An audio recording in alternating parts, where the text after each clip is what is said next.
안녕하세요. 오늘은 7월 24일 연중 16주간 수요일이죠. 마태복음 13장 1절에서 9절, 우리가 너무나 잘 알고 있는 씨 뿌리는 사람의 비유입니다. 예수님이 집에서 나와 호숫가에 앉으셨고 많은 군중이 왔죠. 배에 올라 앉으시고 군중은 물가에 그대로 서 있었고, 예수님께서 그들에게 많은 것을 비유로 말씀해 주셨다고 하고 있죠. 그러면서 자, 씨 뿌리는 사람이 씨를 뿌리러 나갔다. 씨를 뿌리는데 어떤 것들은 길에 떨어져 새들이 와서 먹어버렸다. 어떤 것은 흙이 많지 않은 돌밭에 떨어졌다. 흙이 깊지 않은 싹은 곧 돋아났지만 해가 솟아오르자 타고 말았다. 뿌리가 없어서 말라버린 것이다. 또 어떤 것들은 가시덤불 속에 떨어졌는데 가시덤불이 자라면서 숨을 막아버렸다. 또 어떤 것들은 좋은 땅에 떨어져 열매를 맺었는데 어떤 것은 100배, 어떤 것은 60배, 어떤 것은 30배가 되었다. 귀 있는 사람은 들어라 하고 말씀하십니다. 씨 뿌리는 사람의 비유죠. 씨 뿌리는 사람이 씨를 뿌리러 나갔다 하는 말씀을 하시잖아요. 우리가 하는 일은요, 우리의 일일까 아니면 하느님의 일일까? 일이라고 하는 것은 그리스 말로 에네르게이아, 소위 에너지라고 말하죠. 에네르게이아. 그런 점에서 우리 모두 안에서 나오는 행동이죠. 행동. 우리와 하느님의 은혜는요, 모두 활동적이며, 그런 점에서 신학을 논할 때 시너지, 상호협력, 신학적으로는 상호협력, 시너지를 말합니다. 에네르게이아, 시너지, 시네르게이아. 어떻게 상상할 수 있겠습니까? 이 상호협력과 시너지를. 예수님 시대에는요, 이 문제가 열성적으로 논의되었지만, 어떻게 비유를 들을 수 있냐면, 시너지, 상호협력이라는 것은, 그러니까 씨를 뿌리러 나간 그 농부가 하느님의 일을 한 거냐, 내 일을 한 거냐 하는 거죠. 농부 일을 한 거냐. 시너지라는 거죠, 항상. 하느님의 은총은 모두 활동적이고 신학적으로 시너지예요. 그런 점에서 예수 시대에는 이런 문제가 열정적으로 논의되지 않았지만, 오늘날에 여러분께 말씀드린다면 두 마리의 말이 수레를 끄는 예가 바로 나타나는데, 바로 그 두 마리 말, 각자의 노력의 절반에 대한 공로를 인정하는 것은 공정하지 않다는 것에 모두 동의합니다. 다시 말하면 두 마리 말이 수레를 끄는데 각자가 노력을 한 거잖아요. 근데 절반에 대한 공로를 인정하는 것은 공정하지 않다는 데 모두 동의했어요. 즉 선한 일은 모두 우리의 것이지만 씨 뿌리는 사람의 비유는 우리가 이해하도록 도와주는 거예요. 즉 농부가 씨앗을 쟁기질한 밭에 던지면 그 곡물은 밀이 되고 자라면서 이미 씨앗에 있던 것이 자라게 되는 거죠. 하지만 땅이 제공하는 모든 것이 없다면 씨앗은 싹트지 못할 거예요.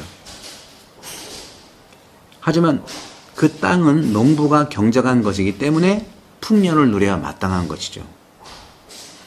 여기서 인간과 하느님의 협력, 가장 좋은 예는 그리스도의 탄생입니다. 육화예요, 육화. 예수님은요, 전적으로 하늘에서 오셨지만 또한 마리아의 아들이라는 거죠. 그래서 거의 모든 복음적 관점에서 신학은요, 시네르게이아예요. 서로 상호협력이라는, 일방적인 것이 없어요. 원천은 하느님으로부터 왔다고 하지만 우리의 노력 없이, 그러니까 하느님이 우리를 불러주셨지만 내가 움직이지 않으면 하느님은 할 수가 없다는 말도 되는 거죠. 그래서 예수님은 전적으로 하늘에서 오셨지만 또한 마리아의 아들이라는 거죠. 한 아름다운 러시아 민족 시가 있는데 그 시는 어떻게 말했냐면 마리아를 생명나무가 자라는 하늘의 땅에 비유를 해요. 그래서 러시아는 땅에 키스를 하는 이유가 땅 어머니께 감사하는 거예요. 도스토옙스키가 후기소설 중에 죄와벌에서 라스콜니코프가 이중살인을 하고 소냐의 사랑으로 이제 경찰에 자수하러 갈 때 대로에 서서 하늘의 우러러 찬미와 찬양을 드리고 땅을 굽어서 땅에 키스하는 거죠. 이러한 것은요, 아마도 제가 볼 때는 요한 바로 2세 성인께서 우리나라를 방문하셨을 때 1983년 저도 그때 신학생이었는데 한국에 오자마자 땅에 키스하는 걸 볼 수 있었거든요. 그 다음 교황님은 하셨을까요? 모르겠어요. 바로 요한 바로 2세 성인께서는요, 슬라브족이에요. 폴란드가 서슬라브 민족이거든요. 같은 러시아의 민족성이 있다는 거죠. 땅에 대한 어머니성인 거예요. 그래서 우리 각자는 하느님의 씨를 위해서 천국이 될 수가 있는 거예요. 아까 말과 두 마리의 말에 대한 얘기를 했는데 두 마리의 말이 수레를 끄는데 바로 절반, 각자의 노력의 절반에 대한 공로를 인정하는 것은 공정하지 않다고 했는데 공정하든 공정하지 않든 서로가 협력했다는 거예요. 누구 많이 할 수도 있고 적게 할 수도 있고 분명히 협력이 있는 거예요. 오늘 복음에서 땅들이 여러 땅들이 나오잖아요. 처음에 돌밭이었고 두 번째 가시덤불, 처음에는 길바닥이었죠. 길에 어떤 것은 길에 떨어져서 그 다음에 돌밭, 가시덤불 좋은 땅인데 돌이 많은 곳은 어떤 곳일까요?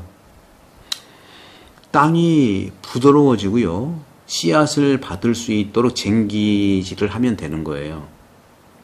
인간의 마음도요. 땅과 같아서 준비가 되어 있어야 합니다. 하지만 마음은 돌처럼 단단해질 수도 있다는 말이죠. 처음부터 다 돌이 아니었다는 거죠. 처음부터 다 가시덤불이 아니었다는 거죠. 처음에는 다 좋은 땅이었어요. 처음에는. 그것이 이제 돌밭이 되고 가시덤불이 되고 길바닥이 되는 거죠. 성경과 영성가들은요, 특징적으로 헬라어, 즉 그리스 영어 중에 여기서 말씀하고 있는 스켈라로 카르디아라는 말이 있어요. 이 말을 사용하는데 뭐냐면 마음의 완약함을 얘기하거든. 마음의 완고함, 마음의 딱딱함. 스켈라로 카르디아.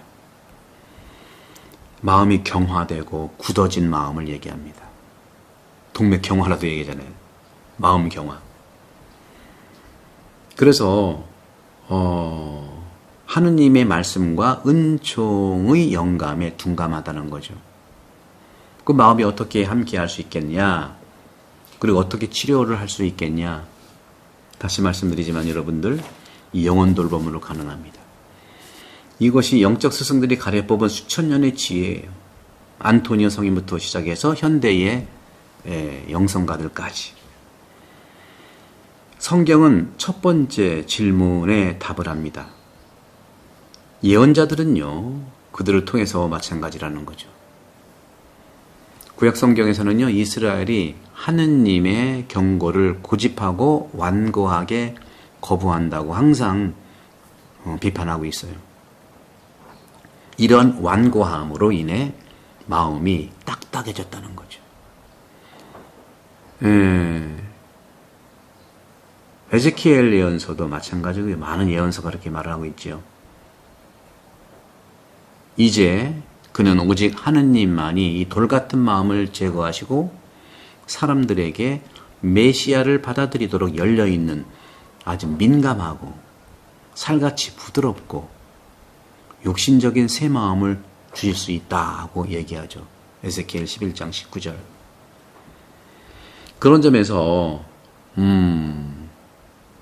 금욕주의 문헌에서는요, 이러한 가혹함을 바로잡는 방법을 설명을 하긴 해요. 비는요, 바위를 부드럽게 하지 못하지만 회개의 눈물은 가장 완고한 마음을 부드럽게 만드는 놀라운 힘을 가지고 있다는 거죠. 눈물이죠, 눈물. 비는 바위를 그렇게 못 만들지만 인간 속에서 나오는 눈물은 사람을, 회개의 눈물은 완고한 마음을 살같이 부드럽게 한다는 거죠. 이런 이유로 수도원 문헌에서는요, 죄에 대한 끊임없는 참회와 지속적인 슬픔을 권장합니다. 영적으로 딱딱해지고 경화된 마음을 새로운 생명으로 부활시키듯이 치유해 주기 때문이죠. 또 오늘 이 씨 뿌리는 비유에서 보게 되면 어떤 것들은 씨를 뿌렸는데 어떤 것들은 길에 떨어져 새들이 와서 먹어버렸다. 천재 사람들은요, 대개 자신이 성숙해지기 전에는 자신의 프로젝트와 작품을 공개하지 않아요. 비밀스러운 거니까.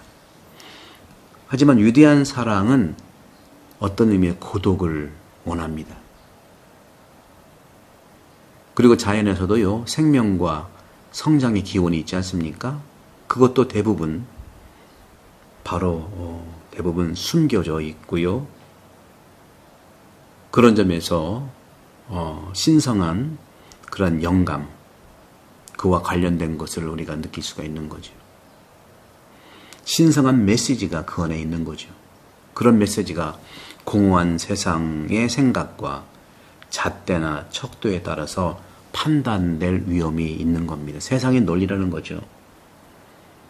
기가 막힌 자본주의 논리가 삶을 흔들어내는 것, 기가 막힌 공산주의 사회주의 논리가 흔들어대는 곳이 어디겠습니까? 참 안타까운 일이지만 저는 한반도라고 생각을 해요. 이상한 자본주의에, 이상한 사회주의에, 하지만 희망은 있습니다. 우리는 한 마음에 하늘신앙도 있고 복음이 있기 때문에 가능한 것이죠. 다른 사람들에게는요, 우리가 이러한 그 사도직, 그 교회의 사제나 수도자들의 또 신앙인들의 사도직보다 더 거룩해 보일 수 있는 것이 있는데 그 무엇일까요? 성당하면, 수도원하면 생각될 수 있는 그것보다 더 거룩해 보이는 것 어떤 걸까요? 성 바실리오께서는요, 자기 수도원의 수도자들이 세상에서 하느님에 대한 끊임없는 기억을 잃지 않을 것이라는 확신과 그들의 마음 속에 숨겨진 보물이 잘 보호되어서 세상의 온갖 도둑들로부터 안전하다는 확신이 생기기 전에 떠나는 것을 허용하지 않았습니다. 우리 신앙인들도 바실로 성인의 이러한 말씀을 깊이 생각할 필요가 있겠죠. 세상에는 참 그러한 세상의 소리들이 많아요. 소음도 많고요. 하지만 정말로 마음속에 숨겨진 보물, 하느님에 대한 끝없는 기억, 그 우리 마음속에 숨겨진 하느님에 대한 끝없는 보물의 신비, 그 속에서는 어떤 소음도 없고 마음속에 하느님의 음성은 매우 가늘고 거의 조용하고 수줍어하지만 그것을 듣고 싶어하는 사람들은 누구나 고독을 추구하는 것입니다. 침묵은요, 위대한 생각과 위대한 감정의 어머니입니다. 오늘날 우리는 오늘 주님께서 말씀하신 것처럼 씨 뿌리는 자로서 이 땅이 100배 나오는 것처럼 60배, 30배 본래 좋은 땅이었다는 그 침묵, 창조 때의 상황, 고요하고 또 침묵하는 그러한 축복으로 좋은 땅으로 회복될 수 있는, 따라서 길바닥이나 가시덤불이나 돌밭은 원형의 땅의 모습이었던 우리 가슴속의 침묵과 고요로 하느님의 신비로운 끊임없는 하느님에 대한 기억들, 그 본래 원형 속 마음속에 있었던 보물들이 잘 보호되고 기도하는 그러한 하느님의 사랑의 음성이 내 안에서 움직일 수 있을 때 바로 이 영혼돌봄의 훈련으로 본래의 좋은 땅으로 회복될 수 있다는 말씀을 드리겠습니다.